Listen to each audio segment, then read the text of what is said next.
नमस्कार दोस्तों, 22 जनवरी बहुत दूर नहीं है। देश के प्रधानमंत्री नरेंद्र मोदी अपने ट्विटर अकाउंट से लगातार इसकी सूचना दे रहे हैं। राम भजन को लगातार शेयर करते नजर आ रहे हैं। इसी के साथ साथ देश के गोदी मीडिया अपने गाड़ियों में, अपने स्लोगन्स में लगातार इस बात की गवाही दे रहा है कि बीजेपी का जो मुख्य एजेंडा होगा लोकसभा चुनाव 2024 का, वो कुछ भी नहीं होगा। ना तो 370 होगा, न 3 तलाक होगा, न अन्य कोई चीज होगी। बस होगा तो केवल एक मुद्दा, राम मंदिर का मुद्दा। और साफ तौर पर जाहिर हो रहा है, बीजेपी जिस तरह का माहौल बना रही है, सारे माहौल को पॉलिटिसाइज कर रही है, वो दिखा रहा है कि बीजेपी के पास 2024 लोकसभा चुनाव के लिए केवल एक मुद्दा है, और वो मुद्दा है राम मंदिर का मुद्दा। एक और बड़ी बात जो इन दिनों देखने को मिल रही है, और इस बात की खासियत यह है कि बीजेपी का कोई व्यक्ति उन लोगों को यह नहीं कह सकता कि तुम हिंदू नहीं हो। मोदी का जो विरोध कर रहे हैं उनको यह कह नहीं सकते कि तुम हिंदू नहीं हो। जी हां, चारों शंकराचार्यों ने यह निर्णय लिया है कि अयोध्या में होने वाली प्राण प्रतिष्ठा में वे शामिल नहीं होंगे। और निर्णय लेने की बात तो ठीक है, लगातार शंकराचार्यों ने यह बात रखी है कि यह एक राजनीतिक कार्यक्रम है। शंकराचार्यों ने यहां तक कहा कि शास्त्रों के हिसाब से जब तक कोई मंदिर, किसी मंदिर का ढांचा पूरी तरह से पूर्ण नहीं हो जाता है, जब तक मंदिर का शीर्ष निर्मित नहीं हो जाता है, तब तक उसमें प्राण प्रतिष्ठा यानी मूर्ति स्थापित नहीं हो सकती है। लेकिन नरेंद्र मोदी 2024 लोकसभा चुनाव को देखते हुए जल्दबाजी में यह काम कर रहे हैं। ऐसे में शंकराचार्य प्राण प्रतिष्ठा के कार्यक्रम में शामिल होने नहीं जाएंगे। हम एंटी मोदी नहीं है, लेकिन हम एंटी धर्मशास्त्र भी नहीं होना चाहते।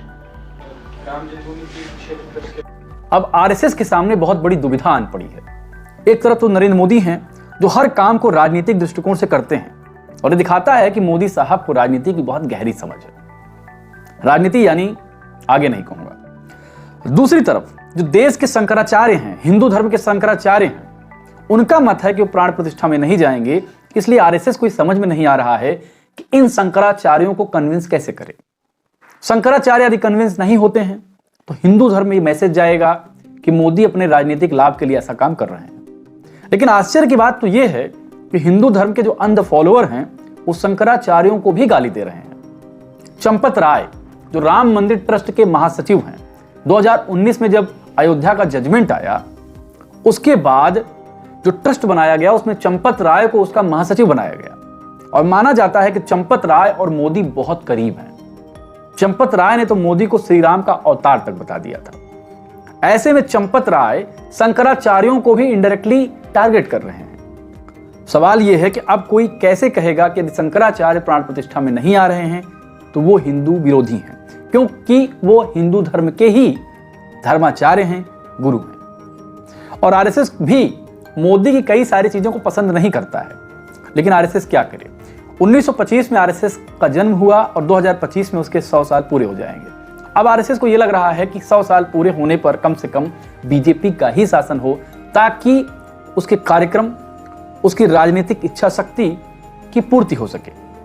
सवाल यह है कि राम मंदिर आंदोलन की आड़ में बहुत सारे मुद्दे पीछे होते नजर आ रहे हैं। आपको याद होगा कि उत्तर प्रदेश में टीचर भर्ती कितने दिन से लटकी हुई है।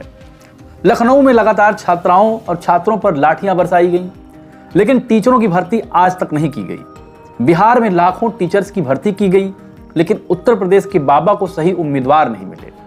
उम्मीदवार नौकरी मिले तो उसको लाठी भांजो, और बताओ कि अयोध्या में राम मंदिर बन गया है, अब मंदिर में जाओ, घंटा बजाओ, दर्शन करो, तुम्हारी सारी आवश्यकताएं, सारी मनोकामनाएं पूर्ण हो जाएंगी।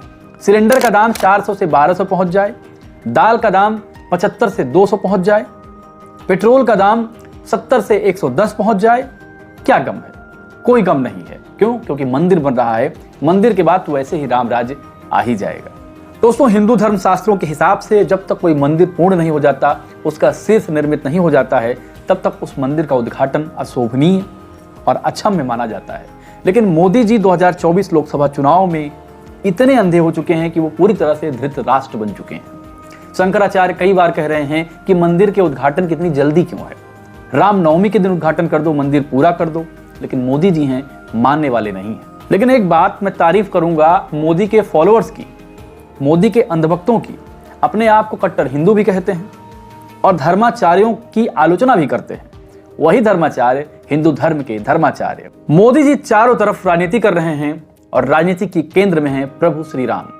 राम को भी नहीं पता होगा कि वो राजनीति के शिकार हैं। कब वो सियाराम से श्री राम हो गए उनको भी नहीं मालूम। क्या आपको श्री राम और सियाराम का अंतर पता है? यदि पता है तो कमेंट कर सकते हैं। वीडियो कैसा लगा जरूर कमेंट करके बताएं। चैनल पर नए हो चैनल को सब्सक्राइब कर लें, बेल आइकन भी दबाएं। मिलेंगे अन्य वीडियो में, तब तक के लिए नमस्कार।